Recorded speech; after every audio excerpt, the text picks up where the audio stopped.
Hello everyone, Mike with Spray Jones. Another video that we're doing for you is getting you ready for your spray, getting you ready to deal with the code officials, and sort of a how-to or what to look for on code compliance and the building officials in your county, in your state, in your province, in your area. So we're going to take a look at just a generic building services spray installation form. This is from Rocky View County, and the reason I chose this one is it's fairly to the point. It's 4 pages long, but it really fleshes out for the people what is expected and what they'll be looking for, and it's even got some detailed pictures. So let's just take a look at this, because I think you can glean information in this document that will get you ready for your area. And I know a lot of people get really uptight with code officials and the building code, and if there's anything that's going to put more angst into anybody concerning the spray foam, it's dealing with code. So they start off by saying that the Rocky View County is wanting to be notified by the builder or the owner of any spray foam installation which is going on and being used in construction. They then reference the National Building Code of Alberta, which is their jurisdictional relevance. They have the Alberta Code as opposed to the National Building Code of Canada. So in essence, your county or your state or your province may have approved their specific code as opposed to an ICC code or the National Building Code of Canada. They say that they want to have clarity towards the installation of the spray foam and building envelope and application requirements within the code. So they are looking for the fact that you're not going to spray some, in Canada, non-rated material where you should be using rated, or that you're not going to be doing something with the material that you shouldn't be, spraying it to some power lines or ducts or water lines or something. They consult on the fact that Construction Materials Center, CCC, is the certification that everything needs to have. Now in the United States this doesn't apply to you, but you are going to be having your ASTM nationwide standard in the next couple of years, maybe 3 years or less. There will be a nationalized standard that you can compare open cell and closed cell spray foams to make sure that you're getting the best fire protection, thermal resistance, vapor resistance, and of course off-gassing, which everybody's concerned about. Here they address point number 2, vapor barrier performance, and the code references as to what sections apply and why it needs to be in compliance. What to do if your spray foam is not recognized as an air and vapor barrier. So right away, this takes care of the comments or the people that would come to me and say, oh, we got spray foam, and is it a vapor barrier, isn't it? Should the guy have done this? He put this on. What do you think about this product, Mike? Well, here you go. Your sheet right here is telling you what to be looking for, and you can go yourself as the homeowner and check off that your installer is going to be meeting all of these requirements. Here they have point number 3, certified installer. It must be labeled and placed within the dwelling. So they want a certification of who installed it, and they want a sticker being placed on the electrical panel. We find this to be a little bit ridiculous just because sometimes the electrical panel is being replaced, and if we stuck a sticker to it, it would be gone by tomorrow or what have you. But we're always submitting our documentation to the authority having jurisdiction as well as to the homeowner. So if anybody's got any questions as to what's being installed, it's on file with the office. Just check. Then they start to detail out some applications here for joist ends and rim joists. So they're showing here where the joist ends are lining up. Let's just zoom in so you can see this a little bit better. So they're showing the joist end. This would be solid versus open web or an engineered system, and then they're showing that the installation needs to transition not just from the backer plate to across the top of the foundation. Top of the foundation is a very common rookie mistake, not doing it. In cold weather climate, you've got to make sure that the top of the concrete foundation is fully embedded in some amount of spray foam, more the better. They then show a side isometric detail. Adequate insulation thickness for R values required to extend out to the top of the frost wall plane. So here's your inside frost wall where you're going to be batted or whatever. This is also a really good detail. If you're planning on batting this and putting a vapor barrier where this dotted line is here, know and understand that the spray foam needs to come out and bridge this gap. There is no point in having your closed cell foam come out and stop short at the end of the foundation, and now you've got cold air and moisture that can come down behind. So this absolutely has to be gapped. Now, one of the things to understand is that this should be gapped ahead of time with a piece of cardboard or a piece of plywood. That you can't just spray to a 2-inch gap of nothing. Sometimes they'll place the bats in, and that's enough of a backer, but you can't always line up the spray foam guys to be coming in right after the fiberglass guys. Sometimes they're in before. So if that's the case, this gap needs to be, something needs to be done with it ahead of time.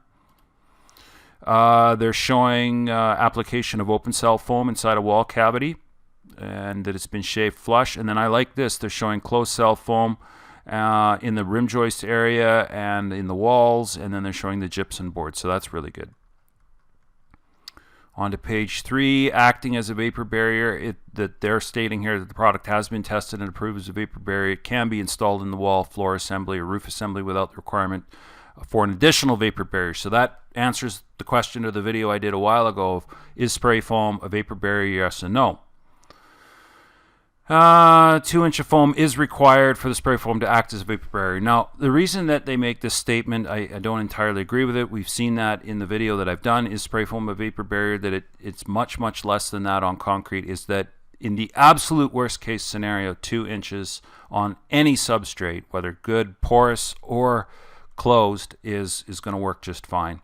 And then the big subject here, thermal barrier. Spray foam exposed to the interior side of the air duct system or exposed to the living space must be covered and protected by a thermal barrier, either by gypsum board, plywood, hardy board, insulating fiberboard, OSB, 0.38 thick sheet metal, masonry, concrete, so on and so forth. And then any product meets the requirements when tested, the CAN ULC. So, you know, your DC 315 or what have you is going to be spray applied. So this is good. This catches a lot of people off guard. You come in, you spray foam the basement or the crawl space, and depending on changes that you've done or things that you have or haven't done, it may need a thermal barrier, it may not. I just was meeting with a person yesterday and just told them, if you're planning on leaving this area in the mechanical room exposed, you're not going to put up any sheetrock, you're going to need to fire rate it.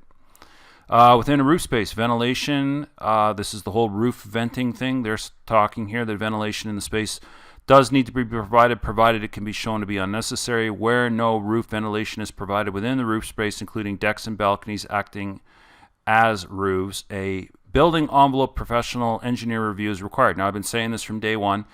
Go and get your engineering done. Go and have your review done. Have your documentation ready to go. Submit it to your authority having jurisdiction, and then you're good to go. They're talking about bonus rooms or floor spaces and assemblies above garages, and that the subfloor may act as a vapor barrier. Yes, it can. 3/4 TNG, OSB, or plywood is going to have the vapor permeance to be a vapor barrier all on its own, so no additional poly is needed if you're using open cell foam. They do not accept vapor barriers installed to the cold side or the garage side are not acceptable. So, you know, you're not going to go and put your insulation up and then you're going to go put a piece of poly up and then you're going to go and put a piece of sheetrock up. And then contact with heat emitting devices, ducts. So this is going to be all of your duct work. It says here that they must be providing testing and evaluation through CCMC, indicating the following test: the ASTM C411 hot surface performance test. And if you've done this, then they're going to allow it.